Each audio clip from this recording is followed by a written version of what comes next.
que forman parte del síndrome nefrótico son las lesiones que no depositan complejos inmunes. Por lo tanto, son las principales lesiones que revisaremos serán las que afectan a los podocitos.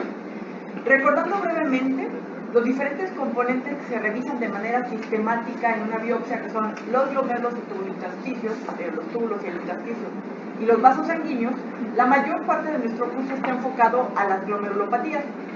Recordando también de las clases anteriores, sabemos que la mayor parte de los glomérulos en una persona de aproximadamente 70 kilos adulto, más o menos tienen una área, más o menos, de 200 micras. Generalmente los diferentes componentes celulares pueden causar lesiones que iremos desglosando poco a poco en el curso. Las primeras que tocaremos son aquellas que afectan a las células epiteliales viscerales, también conocidas como podocitos.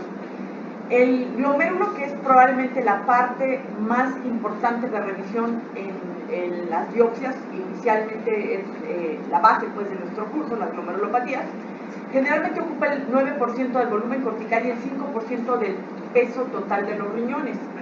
Uno de los detalles importantes es que la barrera de filtración, que es una estructura formada por tres estructuras que son el endotelio, la membrana basal y los podocitos, tiene la función del aspecto que esté plegado en forma de ovidios capilares de optimizar la superficie de filtración. Comentábamos en una clase anterior que si tuviéramos todos los capilares puestos en línea recta tendríamos aproximadamente 13 kilómetros o una superficie en área de 1.6 metros cuadrados. Esto es exactamente lo que mencionábamos, la estructura, que es la barrera de filtración formada por tres componentes que actúan como unidad. El endotelio, que es fenestrado, el tamaño de las fenestras es lo suficientemente significativo para dejar pasar la mayor parte de las moléculas y células que se encuentran en la luz del capilar glomerular. Sin embargo, la carga eléctrica tanto del endotelio como de la membrana basal repelen la mayor parte de las proteínas que podrían salirse. La membrana basal es el segundo componente y el tercero son los procesos podocitarios terciarios. Un detalle muy importante de hacer relevancia es que el espacio entre proceso podocitario y proceso podocitario, aquí señalado con la flecha, es el poro o hendidura de filtración. Es un espacio de aproximadamente 4 Armstrong de ancho, 120, de 80 a 120 de longitud, que en condiciones normales está formado por dos procesos podocitarios de células diferentes que dejan este espacio. La mayor parte de los poros o diafragmas de filtración, como se puede ver en esta microscopía electrónica, tienen una unión entre el proceso podocitario y el proceso podocitario por proteínas estructurales que tienen dos funciones. Forman como andamios entre proceso podocitario y proceso podocitario. Estos andamios, formados principalmente por la nefrina y la proteína semejante a la nefrina, tienen la función de abrir rápidamente o de cerrar rápidamente, dependiendo si lo que se encuentra en la luz puede o no salir. Este cierre en zigzag, que es muy veloz, está dado entonces por la parte estructural de las proteínas que son transmembrana entre el proceso podocitario y el proceso podocitario. Me gusta mucho esta microscopía electrónica, que es tomada obviamente de la literatura, en la que se puede observar estas apenas rayas perceptibles entre el proceso podocitario y el proceso podocitario, como si fueran prolongaciones, corresponden a las proteínas estructurales del diafragma de filtración. Generalmente, todo aquello que tiene que ver con síndrome nefrótico en condiciones pues, especialmente de proteinuria en rango nefrótico, tiene que ver con una alteración de la barrera de filtración, pero especialmente las proteinurias que se pueden considerar masivas, son dos elementos los que pueden estar lesionados para que pueda haber una gran cantidad de proteínas filtradas. Son la membrana basal y los procesos podocitarios. Como veremos a continuación, ambos componentes son los que forman parte del diafragma de filtración o de la hendidura de filtración, que es el componente final de toda la barrera. El síndrome nefrótico, para nosotros los patólogos, sabemos que los clínicos lo manejan muy bien, se caracteriza por proteinuria mayor de 3.5 gramos y elementos que son afines a la proteinuria, como son la hipoalbuminemia, la hiperlipidemia, la lipiduria y el edema. Proteinurias masivas o muy altas, generalmente entonces que pueden cursar con síndrome nefrótico, con muchas de las complicaciones que se pueden ver por tirar una gran cantidad de proteínas, proteinurias de alto grado.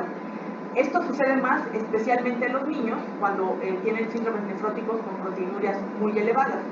Es importante que recordemos que buena parte de los síndromes nefróticos que tienen proteinurias de alto grado pueden cursar con fenómenos de trombosis y por lo tanto las complicaciones a nivel renal también pueden estar influenciadas por la trombosis de la vena renal o por trombosis en otros sitios.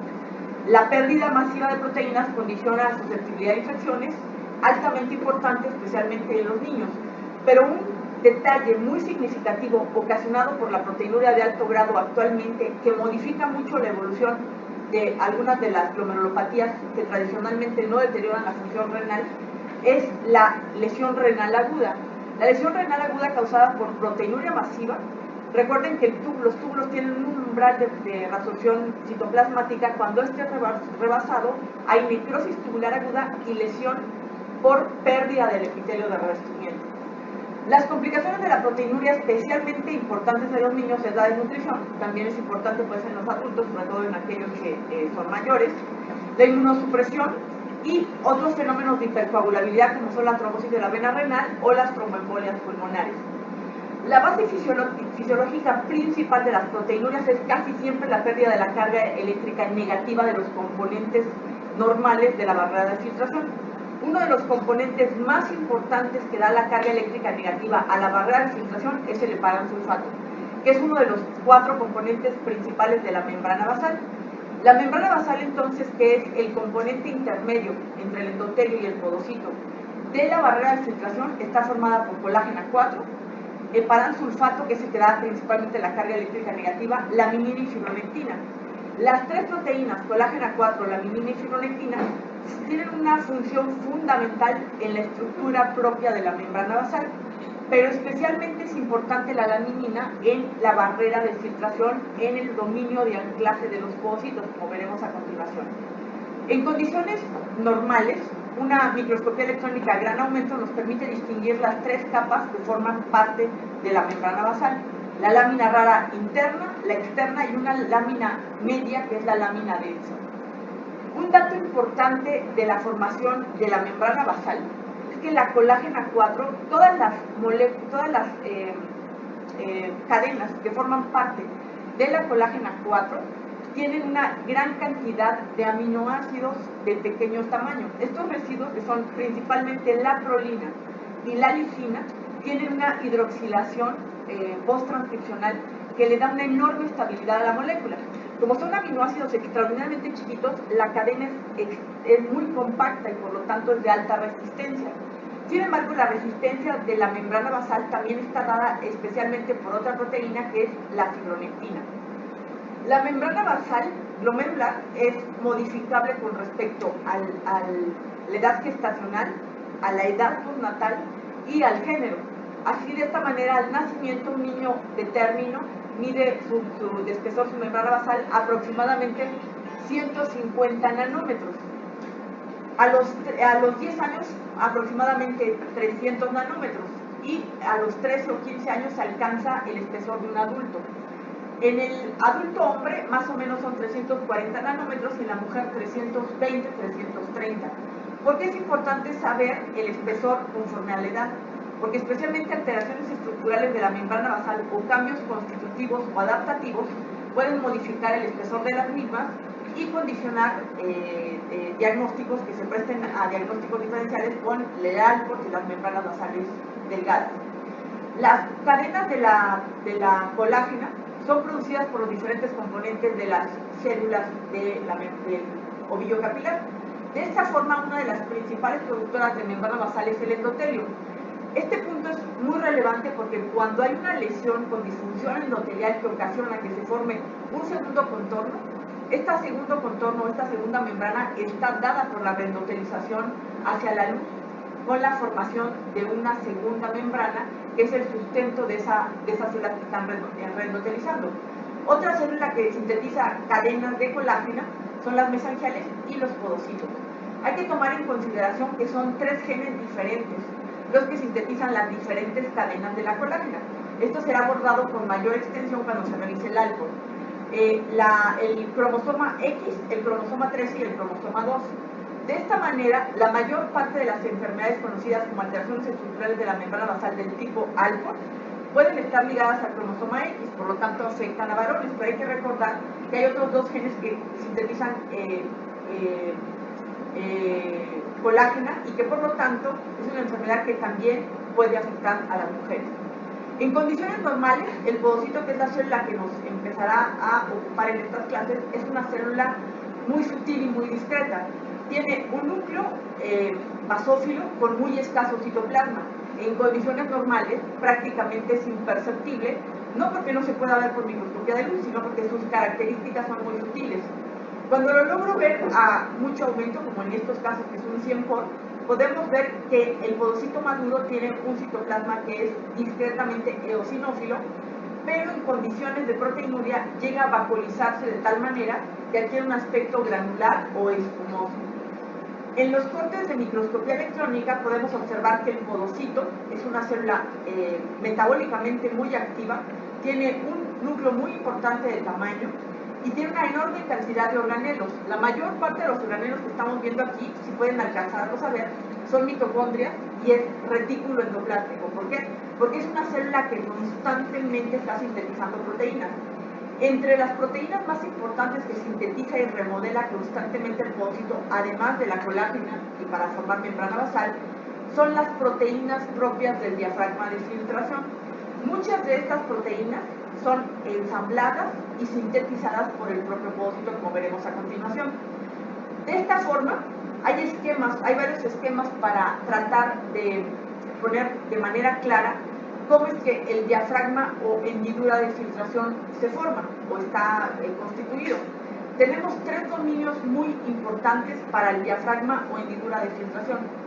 La hendidura propiamente dicha, de manera estructural, está formada especialmente por estas proteínas que forman como andamios entre proceso podocitario y proceso podocitario. Ahorita lo veremos con un poco más de detalle. El dominio apical, que tiene proteínas transmembrana, que su principal función es la señalización entre células. Y un tercer dominio, por lo tanto, no menos importante, que es el dominio de anclaje. El dominio de anclaje está formado por macromoléculas. Son conjuntos de proteínas que se ensamblan juntas y que anclan al proceso podocitario, a la membrana basal, como si tuvieran un tornillo o un clavo metido que une al proceso podocitario con la membrana basal. Uno de los principales componentes del dominio apical es la laminina. Por lo tanto, la deficiencia parcial o total, como forma parte de algunos síndromes nefróticos congénitos, da una alteración tan importante por la pérdida del anclaje de los procesos podocitarios que los niños nacen con proteinurias incluso masivas. Recordando brevemente esta microscopía electrónica de barrido que se encuentra en prácticamente muchos artículos y libros, los procesos podocitarios derivan del cuerpo propio del podocito, del citoplasma. Se producen los primarios, los secundarios y los terciarios, que son estas interdigitaciones. La parte externa de esta microscopía electrónica de barrido nos permite ver cómo la función de los procesos podocitarios es revestir prácticamente en su totalidad la superficie de la membrana basal, que forma parte del capilar fenestrado. Estos procesos podocitarios, por lo tanto, al cortarlos de manera transversal y observarlos en una microscopía electrónica de transmisión, nos damos cuenta que de una sola célula podocitaria, los procesos podocitarios terciarios no están continuos, están alternando con los que son propios de otras células. Generalmente los diafragmas de filtración tienen un tamaño muy pequeñito, como pueden ustedes observar, y en condiciones de microscopías electrónicas de bajo aumento no alcanzan a verse las hendiduras. Quiero que noten esta microscopía electrónica, que es relativamente normal, vean cómo tienen cierta división entre sí los procesos podocitarios, y esta otra, que es de un caso de una podocitopatía. Noten cómo por la parte externa, esta es la membrana basal, el cuerpo del podocito abraza ya con un borramiento total de los procesos podocitarios.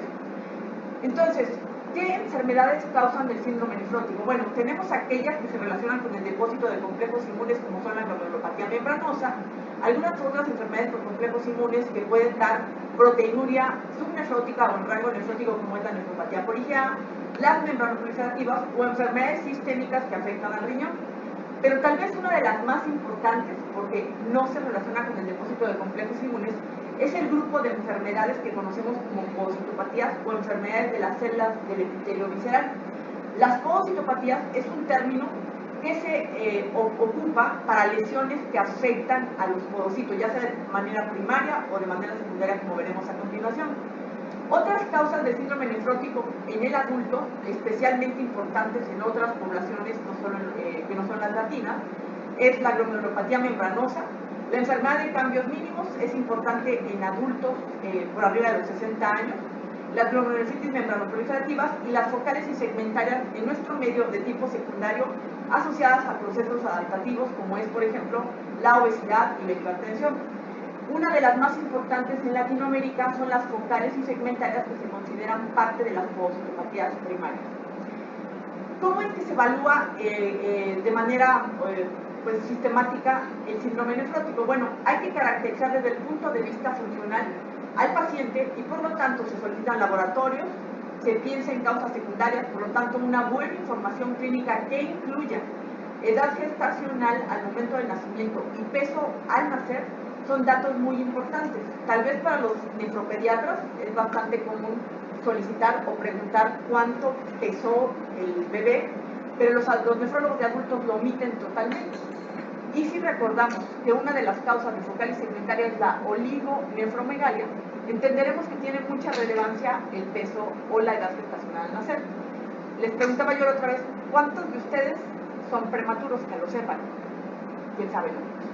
¿Cuántos de ustedes son de bajo peso al nacimiento? También es muy probable que sus mamás nuestras mamás no nos hayan dicho. Pero también es importante otros fenómenos como son el hecho de ser gemelos, por ejemplo. Entonces, son factores de riesgo que lo ideal es que estuvieran registrados en la información clínica de las historias clínicas. Perdón. Otro detalle también importante es determinar el riesgo de progresión. Esto implica que no solamente la enfermedad base va a favorecer la progresión a la insuficiencia renal.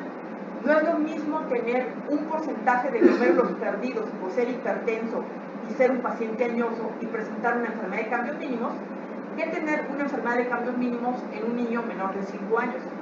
Y es importante, idealmente en condiciones, pues, en una evaluación ideal, tener las condiciones de oportunidad de biopsia renal para clasificar adecuadamente la razón del daño que está ocasionando el síndrome nefrótico. Dentro de los síndromes nefróticos, los que son sin depósito de complejos inmunes son las podocitopatías. Evaluaremos la enfermedad de cambios mínimos, las focales y segmentarias y las colapsantes, y el síndrome nefrótico congénito, que será la quinta clase de las podocitopatías, especialmente dirigida a los nefropediatras. ¿Por qué hago mucho hincapié que el síndrome nefrótico o los síndromes nefróticos congénitos o por deficiencias parciales de proteínas del diafragma de filtración son importantes también para los nefrólogos de adultos? Uno, tal vez el punto más importante, se considera que la deficiencia de proteínas del diafragma de filtración más común no es la deficiencia total, es decir, no son los síndromes nefróticos congénitos, son las deficiencias parciales que me van a ocasionar que la persona no nazca con proteinuria, pero conforme va avanzando la edad y se va incrementando otros factores, el paciente desarrolla especialmente focales y segmentarias en adolescentes o adultos jóvenes. Por lo tanto, caen en el terreno del nefrólogo de adultos. ¿Por qué insisto en hacer hincapié en este detalle? Porque es una población que queda en tierra de nadie. No es parte de la evaluación de los nefropediatras y también a veces son muy jóvenes para llegar a la consulta de los nefrólogos de adultos.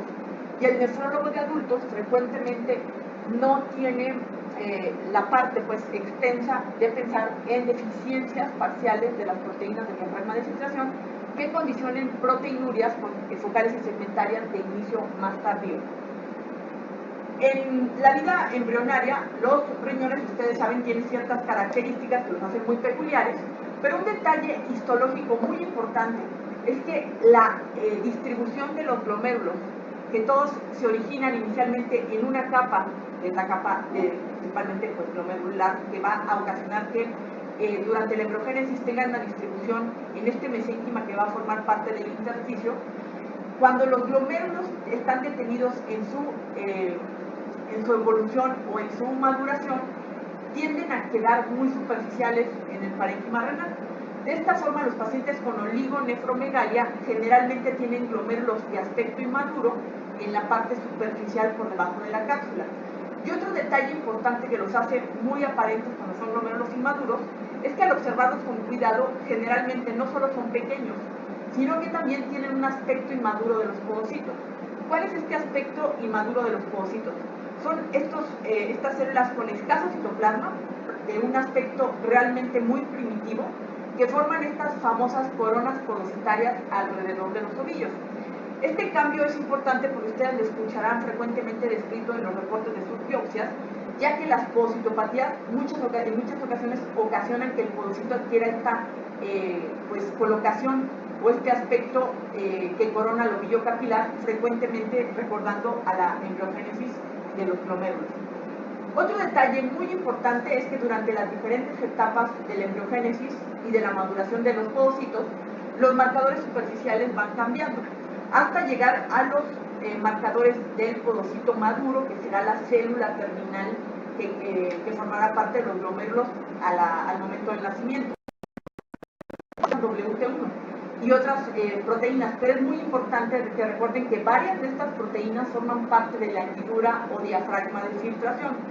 Desafortunadamente, de manera comercial o para diagnóstico, pues prácticamente de las que tenemos aquí, pues podemos marcar el WT1. Con el resto no contamos como para hacerlo de manera rutinaria. Y un detalle muy fundamental es que el perder los marcadores del podocito maduro implica que hay una desdiferenciación y generalmente los podocitos adquieren marcadores de la vida embrionaria y por lo tanto tienen capacidad de salir del estadio G0 de estabilidad celular y tienen capacidad de división. Frecuentemente este cambio de marcadores superficiales sucede en las colapsantes y en la mesangiosclerosis difusa, que son lesiones primarias. En los glomérulos del adulto, ya en la célula epitelial visceral bien desarrollada, es una célula que está sentada o anclada a las membranas basales. Es una sola capa, una unicapa, que va revistiendo la parte externa de las membranas basales y que generalmente metabólicamente es muy activa para la producción y síntesis de diferentes proteínas, especialmente las que van a formar parte de la membrana basal propiamente dicha y del poro o diafragma de hendidura. Muy bien, regresando a este esquema, entenderemos que estos espacios que parecen en la microscopía electrónica pues irrelevantes, son metabólicamente muy activos y son los responsables de la parte final de la filtración de lo que formará finalmente lo que se pasa al espacio urinario y se irá por la orina. De esta forma tenemos tres dominios que forman parte del diafragma de filtración. El primero es el dominio superficial o dominio apical. Está formada por estas grandes proteínas transmembrana que tienen un componente externo y otro intracitoplasmático, conocidas como podocalcina. Sin tener realmente una función de receptor, es la proteína más importante que da la carga eléctrica negativa a la superficie del podocito. Si algo alcanzara a filtrarse por aquí, por el poro o diafragma o hendidura de filtración, todavía tenemos la podocalcina, que tiene una carga eléctrica negativa y que repele hacia la luz nuevamente las proteínas que se están escapando. Sin embargo, tal vez la función más importante de la podocalcina, y despierten aquí porque es muy importante, es la señalización cruzada entre células. ¿Qué pasa si por apoptosis o necrosis yo pierdo este proceso podocitario? Recuerden que el diafragma o hendidura de filtración está formado por un espacio entre dos procesos podocitarios. Si mi proceso podocitario se pierde, este solito no puede mantener el poro o diafragma de filtración. Por lo tanto, tenemos la célula que se perdió y la célula que queda dañada adyacente.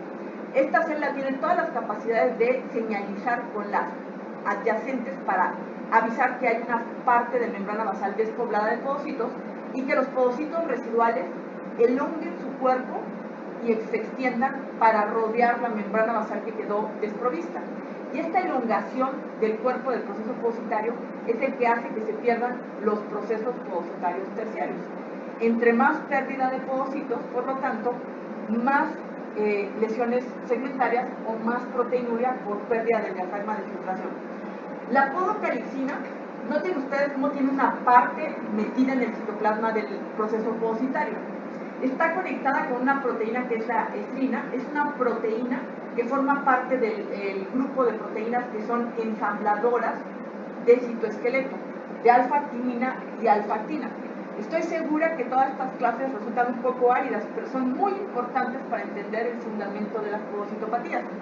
Por eso hago mucho hincapié en esta parte. La alfa-actina y la alfa-actinina 4 son parte del citoesqueleto, no del podocito, de muchas células. Pero son fundamentales, como veremos a continuación, porque el citoesqueleto tiene toda la capacidad de lograr la elongación de los procesos podocitarios para cubrir la membrana basal y estar desprovista. La efrina, que es una proteína íntimamente relacionada con el citoesqueleto de alfa-actina y alfa-actinina, está asociada a la podocalicina a través de otra proteína, que es un factor 2 del transportador del sodio y del hidrógeno. Generalmente esta proteína, al perderse por infecciones virales, ocasiona que la podocalicina no tenga unión con la efrina y por lo tanto tampoco haya comunicación con el citoesqueleto. Un detalle muy importante para los que están dormidos, que no voy a voltearlos a ver hasta que despierten, es cuáles de las podocitopatías que ustedes recuerdan afectan directamente a la podocalicina. Los virus, las infecciones virales. Por lo tanto, HIV, parvovirus B19, entre otras, tienen una alta posibilidad de dañar la podocalicina. Al dañar la podocalicina, generalmente ocasionan una alteración no solo en la carga eléctrica superficial del proceso podocitario, bloquean toda la señalización entre las células y generalmente se asocian pues a podocitopatías con un síndrome nefrótico importante. El dominio más importante de la barrera final de filtración es el dominio propio de la hendidura o diafragma de filtración. Estructuralmente tiene varias proteínas que forman parte del andamiaje entre el proceso podocitario y el proceso podocitario.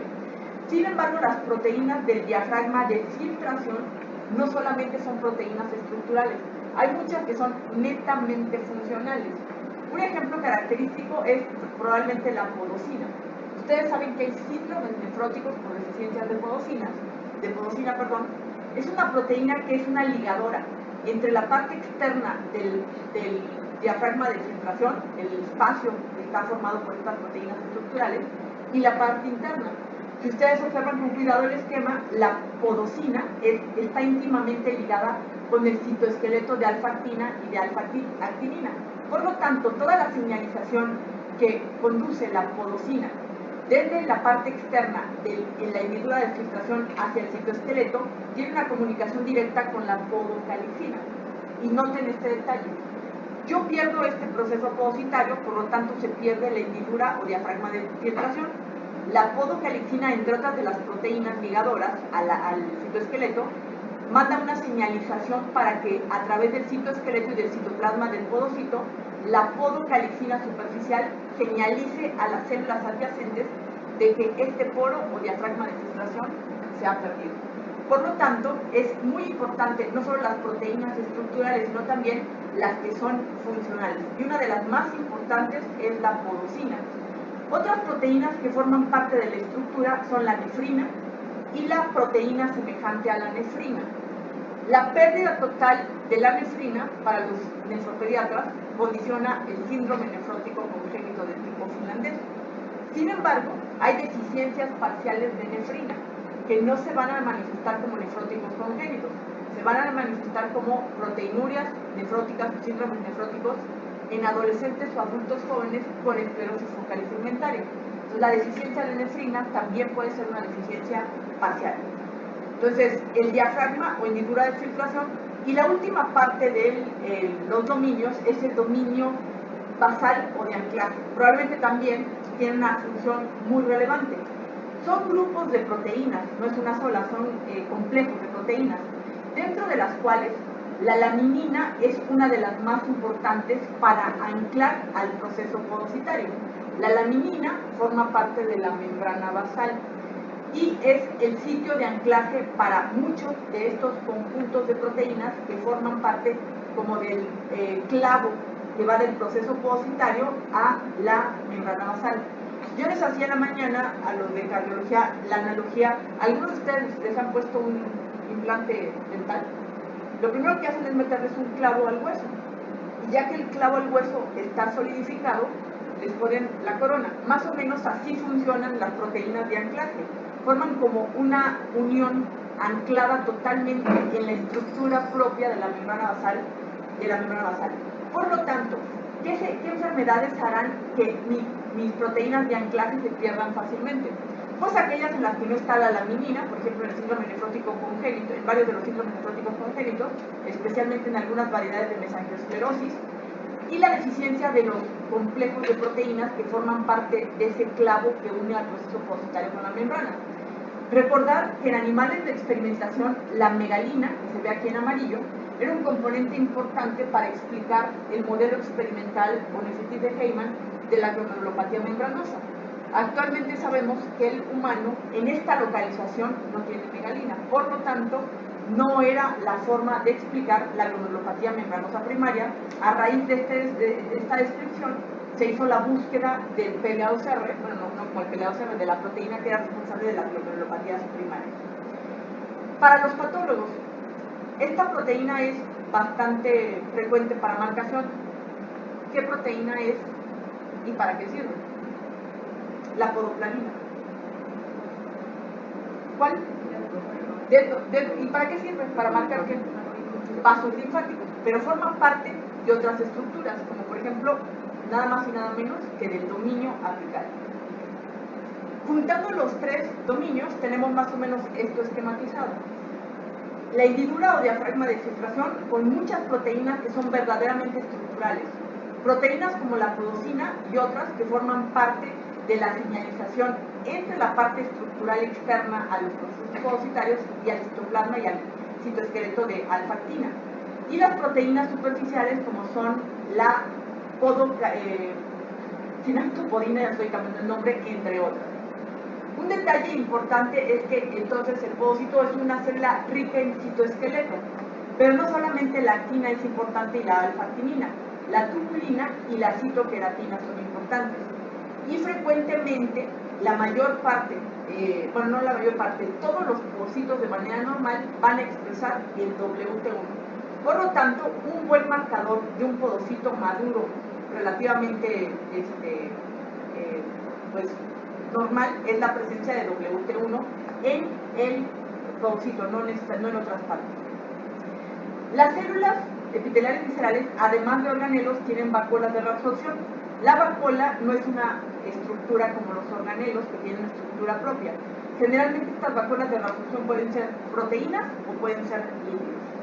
Entonces, la primera pregunta a todo esto es, ¿cómo clasificamos las podocitopatías?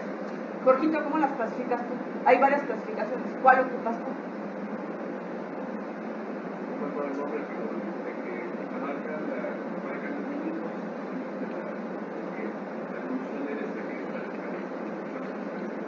Probablemente se está refiriendo a la clasificación taxonómica o la de ISM, que las divide en tres grandes grupos: la desestabilizadora del podocito, o enfermedad de cambios mínimos, las podocitopénicas o focales o segmentarias, y las de proliferación de podocitos, como son la colapsante y la mesangiosclerosis difusa. El problema de esa clasificación, que es bastante buena, es que requiero tener marcadores para saber que se están dividiendo los podocitos. El problema de esa clasificación es que requiero necesariamente demostrar podocitopenia para estar seguro que se trata de una focal segmentaria. Es una forma de dividirla. Claudia, ¿tú cuál clasificación ocupas? Hay muchas, hay varias. El punto al que los quiero llevar es que no hay ninguna clasificación que sea totalmente perfecta para las podocitopatías. ¿Cuál estás acostumbrada a manejar tú? Congénitas y adquiridas. En este caso, Claudia convirtió a las congénitas en primarias y a las adquiridas en secundarias. Sin embargo, ¿dónde caerían aquellas que desarrollo yo en la adultez y que tienen que ver con un factor circulante? No son congénitas, serían formas adquiridas, pero tampoco son formas realmente secundarias. Otra forma de clasificarlas es en primarias, idiopáticas y secundarias, tomando en consideración que las primarias son aquellas que lesionan la estructura propia del podocito, las secundarias tengo una causa que atribuírselas y las idiopáticas desconozco la causa. Es otra forma. La otra forma es la clasificación de Columbia, que es realmente una clasificación morfológica que sirve para las focales o segmentarias, dejando a un lado más o menos a las enfermedades de cambio mínimo. Cualquiera de las clasificaciones es importante. Sin embargo, un detalle importante es que este concepto de primarias y secundarias, que es precisamente el que más o menos mencionaste, ya no es tan útil desde hace 40 años, porque es muy difícil en esta clasificación buscar una etiología o una fisiopatogenia específica. Otro detalle es que muchas de las enfermedades primarias implican un defecto limitado al riñón y desafortunadamente no es tan fácil demostrar este tipo de lesiones. Mientras que las formas secundarias pueden implicar una enfermedad sistémica, por ejemplo una causa inmunológica. Y a este respecto, una causa de podocitopatía secundaria sería, por ejemplo, la IgA o el lupus eritematoso sistémico con las podocitopatías lúpicas. A mí en lo personal, y aunque le han caído los años a este esquema, 2007, me gusta mucho presentárselos. ¿Por qué? Porque explica mucho el problema de las podocitopatías con respecto a la etiología o a la fisiopatogenia. De un lado están las causas genéticas y del otro las medioambientales o las ambientales. Y las que conocemos como podocitopatías primarias, que son las que vamos a revisar en estas clases, son enfermedad de cambios mínimos, focal y segmentaria y colapsante. Si observan con cuidado, la colapsante está un poquito tirada hacia la parte ambiental. La focal y segmentaria, junto con la enfermedad de cambios mínimos, especialmente la enfermedad de cambios mínimos, tirada un poco hacia la parte genética. Del lado totalmente de la parte genética están los síndromes nefróticos congénitos y de la parte medioambiental está, por ejemplo, las lesiones secundarias de hipertensión, las lesiones secundarias a obesidad, las lesiones secundarias a envejecimiento. Por lo tanto, aquellas enfermedades que conocemos como podocitopatías, es muy fácil atribuirles causas secundarias, pero también muchas de ellas pueden tener causas genéticas que están produciendo la lesión. Cuando ustedes abordan un síndrome nefrótico y el reporte del patólogo es esclerosis focal y segmentaria, está una tercera parte o una cuarta parte de la tarea hecha. Ahora hay que ir a tratar de descartar todas las causas secundarias antes de llamarlo o quedarlo categorizado como una forma primaria.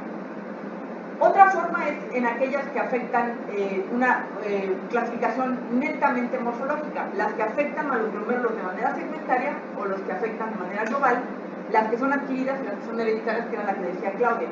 Primarias o idiopáticas como sinónimo contra secundarias. El problema es que frecuentemente, si yo detecto que al paciente le falta la podocina y encuentro la causa, mi focal y segmentaria caería automáticamente en las secundarias, siendo una alteración primaria de los podocitos. El punto no es confundirlos, el punto es hacernos ver que no existe ninguna clasificación perfecta o que no necesite de la complementación de otras cosas. Un detalle importante para este primer enunciado es el siguiente. Un niño, ¿quiénes están aquí de nefropediatras? ¿Nada más tú? Ustedes.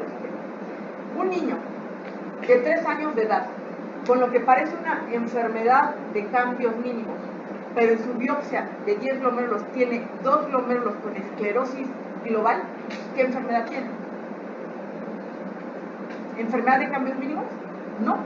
Tiene en sentido estricto la podocitopatía que conocemos como focal y segmentaria, aunque la esclerosis sea global. ¿Por qué? Porque la enfermedad de cambios mínimos, como veremos a continuación, no es podocitopénica, por lo tanto, en condiciones como en un niño bebé, no causa esclerosis.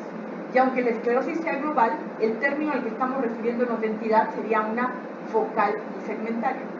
¿Qué pasa si tengo un viejito de 60 años que consumió aire y que tiene lo que parece una enfermedad de cambios mínimos, pero en su biopsia tiene 6 glomérulos con esclerosis global?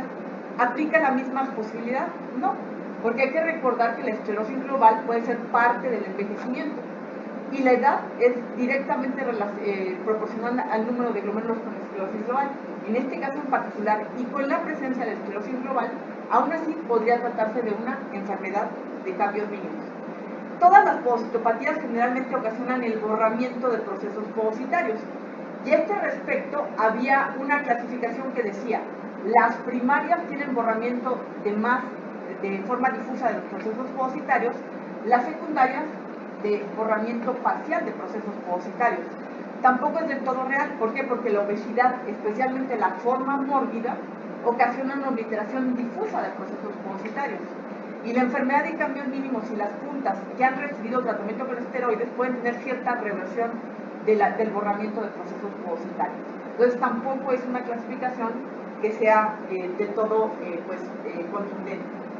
Otro detalle es que muchas de las enfermedades de las podocitopatías primarias modifican la estructura de los podocitos, como en este caso, que hay una degeneración microvellosa del citoplasma de los procesos de los podocitos, que es frecuente en la enfermedad de cambios mínimos. ¿Cuáles son los niveles de afección del podocito? Y tal vez esta sería una forma de clasificar las podocitopatías si tuviéramos todas las herramientas para hacerlo. Fíjense, en las que afectan el metabolismo del podocito y las mitocondrias.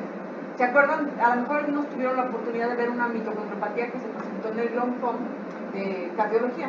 Paciente con una mitocondriopatía, con alteraciones en las crestas de las mitocondrias, que generalmente se relacionan con alteraciones de la coenzima Q, que alteran el metabolismo de las mitocondrias. Siguiente nivel de afección del podocito, el ciclo celular. El ejemplo característico de la modificación del ciclo celular del podocito son las colapsantes. El podocito sale de su estadio de no división para empezar a dividirse igual que en la mesangiosclerosis difusa. Las que alteran las proteínas del citoesqueleto, los síndromes nefróticos congénitos y algunas infecciones virales. Las que afectan al diafragma de hendidura, donde entrarían muchas de las podocitopatías que son secundarias a la remodelación de la membrana basal o a las alteraciones del resto de la barrera de filtración. Las que afectan al dominio apical, les puse ya un ejemplo, las infecciones virales causan focal y segmentaria o causan podocitopatías frecuentemente por afectación de las proteínas del diafragma apical. Y las que ocasionan alteraciones de la interacción con el mecanismo de anclaje a la membrana basal. Los ejemplos característicos son las deficiencias de la laminina, por ejemplo. Esta es la clasificación a la que probablemente se estaba refiriendo Jorge. La clasificación taxonómica o de IFM, que las divide en aquellas que no tienen cambio en el número de podocitos. Son las que solo desestabilizan la membrana basal del podocito, como es la enfermedad de cambios mínimos. Por definición, como veremos a continuación, no es una lesión podocitopénica. La podocitopenia es la base de la esclerosis, por lo tanto, este tipo de podocitopatías no explican esclerosis, no correlacionan cuando hay esclerosis. Las que cursan con disminución en el número de podocitos, donde entran las focales y segmentarias que son primarias o que son aquellas secundarias, en las que se disminuye el número de podocitos, ya sea por apoptosis o por necrosis, y en aquellas en las que se sale del nivel de estabilidad celular y empiezan a dividirse las células, que es el G0, la colapsante, y la mesangiosclerosis. Este es el esquema, este es un ejemplo de mesangiosclerosis, de colapsante, focal y segmentaria, y de enfermedad de cambios mínimos, con las fotos respectivas que vienen en el artículo. Yo les puse unas fotos reales de nosotros, que parecen un poco más bonitas, ¿no? Según yo. Muy bien, dentro de la hipótesis de la pérdida de podocitos está cualquier lesión que afecte con necrosis o apoptosis de los podocitos y se pierda o se disminuya la cantidad. La vía directa es a la esclerosis por depresión de procesos podocitarios. ¿Por qué hago mucho hincapié en este detalle? Porque entonces aquellas enfermedades que afectan a los podocitos que no causan disminución de los mismos, no causan esclerosis. Y es el ejemplo que les pongo de la enfermedad de cambios mínimos en el niño pequeño o la enfermedad de cambios mínimos en el adulto mayor de 60 años. En uno, la edad no me va a explicar la esclerosis, tengo que atribuir solo la enfermedad y por la presencia de esclerosis tendré que hablar, no puedo hablar de una enfermedad de cambios mínimos, tendría que hablar de una glomerulosclerosis asociada a una podocitopenia. Muy bien. Otro detalle importante es que las podocitopatías de tipo esclerosis focal y segmentaria pueden cursar o estar vinculadas con daño tóxico del podocito y por lo tanto muerte celular por necrosis, generalmente por necrosis. Algunos niveles de afección de los virus pueden ocasionar apoptosis del podocito o en su defecto modificar el genotipo tan importantemente que hay una desdiferenciación, incluso con modificación de las proteínas superficiales y con la adquisición de proteínas de la vida embrionaria. La podocitopenia se inicia siempre en un sector del glomérulo hasta que hay muerte y desfacelación de los podocitos. Cuando hay depresión podocitaria se activa la comunicación cruzada, generalmente dada por el dominio apical, y esto conduce a la obliteración de procesos podocitarios y a la esclerosis glomerular. Si ustedes ven todos los pasos, la última parte es la que contamos en la biopsia. la esclerosis segmentaria.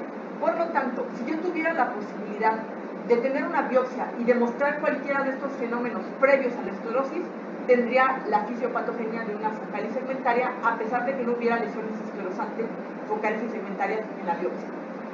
Dentro de las clasificaciones de la glomerulosclerosis focal y segmentaria, son aquellas en las que, por definición, la barrera de filtración está dañada, generalmente por poocitopenia.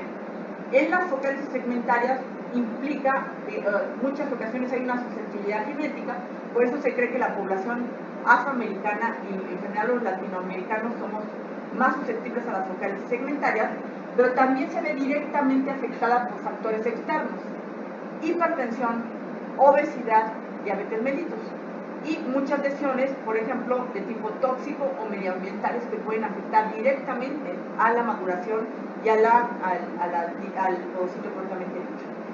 Dentro de las primeras clasificaciones de focalis segmentarias, ustedes saben que la doctora Daugherty fue una de las pioneras con respecto a las poocitopatías.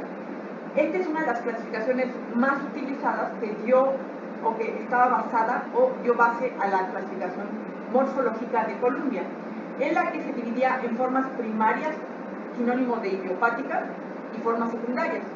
Si yo ocupo como primario o idiopático como sinónimos, fíjense dónde entran en las formas secundarias aquellas en las que tengo la forma de demostrar un factor genético.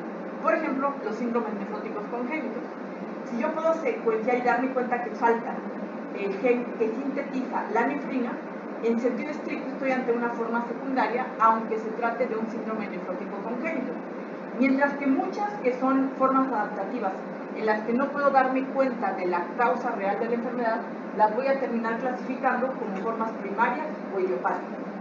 Dentro de las formas secundarias, este artículo clásico de división de las focales y segmentarias las dividía en las formas familiares o genéticas, tomando en consideración que algunas formas familiares no son de presentación congénita, son en adultos jóvenes, las asociadas a procesos virales, las medicamentosas y aquellas formas adaptativas que pueden ser por pérdida de masa o, en su defecto, por otros fenómenos adaptativos que tienen que ver, por ejemplo, con el sobrepeso.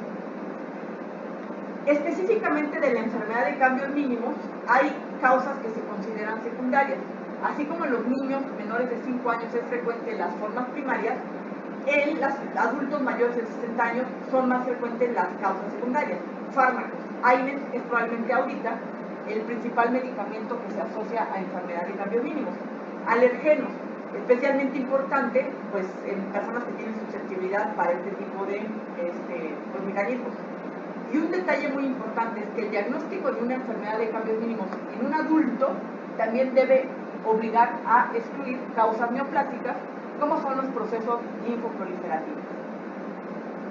Fenotipos secundarios de esclerosis focal y segmentaria. Aquellos asociados a fármacos o drogas, heroína y pamidronato, especialmente importantes en las colapsantes, asociadas a virus, como es el virus del parvovirus B19, HIV, entre otros, asociados a masa renal disminuida o a hiperfiltración, como sucede en muchos fenómenos adaptativos asociados a obesidad o a cardiopatías congénitas. Otra forma de abordar las focales y segmentarias también fue de un artículo tomado del New England, en el que este mecanismo de evolución es altamente importante para que ustedes lo entiendan. Les prometo que es una de las últimas partes que veremos en esta clase. Sé que es una clase árida, pero es la base de todas las poocitopatías. Vean este detalle. En este punto tengo un glomérulo normal con su microscopía electrónica normal. El primer cambio morfológico de una focal y segmentaria es ultraestructural, es decir, es en la microscopía electrónica, e implica la obliteración o borramiento de procesos poocitarios.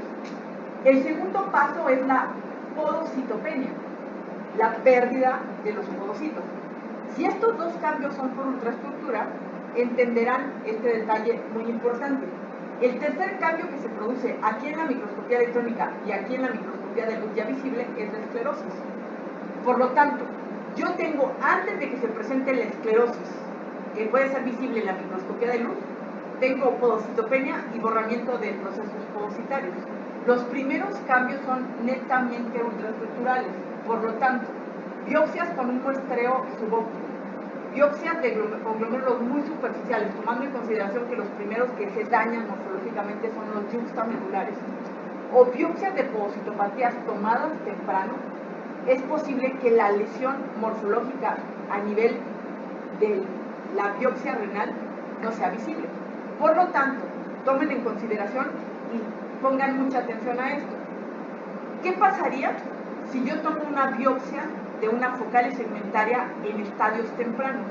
¿Qué creen que va a ser el reporte del patólogo? Muy probablemente enfermedad de cambio clínico, o también acuñada con el término podocitopatía sin esclerosis. En el término de podocitopatía sin esclerosis es un término que ocupamos para decir no tengo esclerosis focal segmentaria, pero tampoco tengo la certeza de que se trate de una enfermedad de cambios mínimos. ¿Por qué? Porque puedo estar tomando mi focal segmentaria en estos estadios. ¿Qué estadio antecede a las verdaderas esclerosis focales y segmentarias? A nivel de la microscopía electrónica, las sinequias, las y la cápsula de Baumann.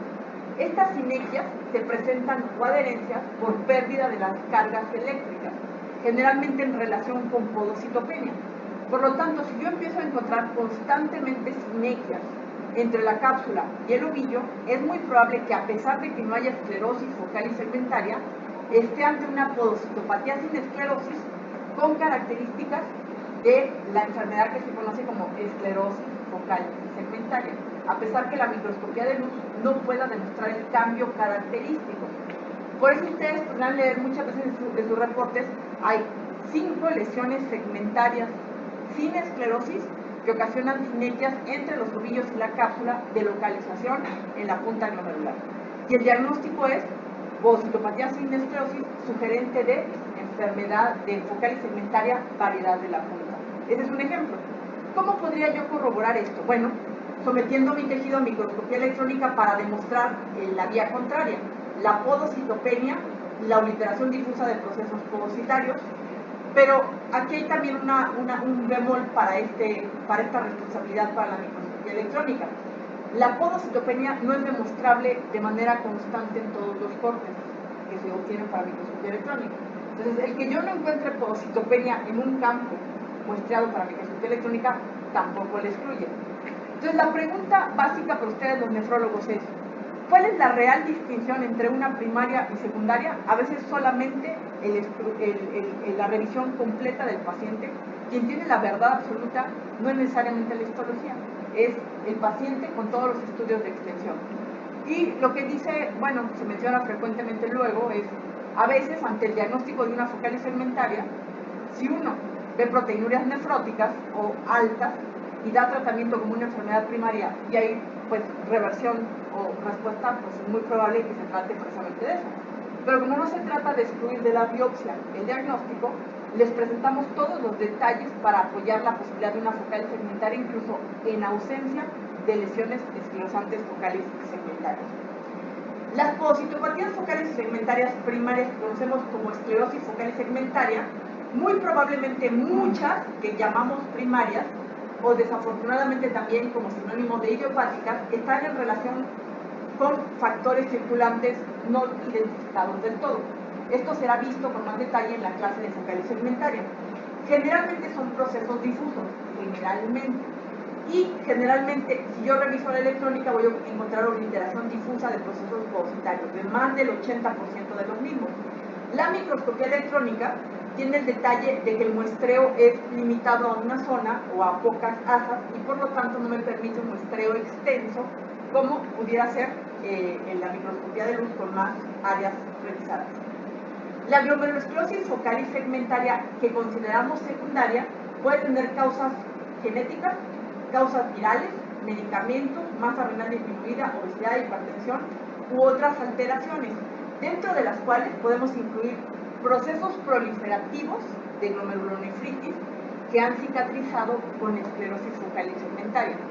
A este respecto, si yo no cuento con la herramienta de la fluorescencia y el patrón morfológico que veo es una esclerosis focal y segmentaria, en sentido estricto, tendría yo que obligarme a descartar la presencia de complejos inmunes por otras formas.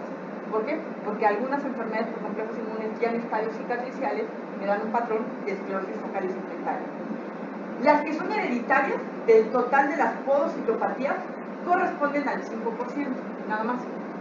De las cuales, pues tal vez las más aparatosas son las deficiencias totales. Nelson, ¿cuántas? ¿No está Nelson? Ah, no sé. ¿Cuántas síndromes nefróticos congénitos has visto en tu práctica de residente? Dos.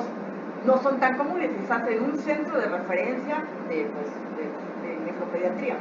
No son tan comunes y sin embargo son bastante visibles y rescatables por los nefrólogos, los nefropediatras. ¿Por qué?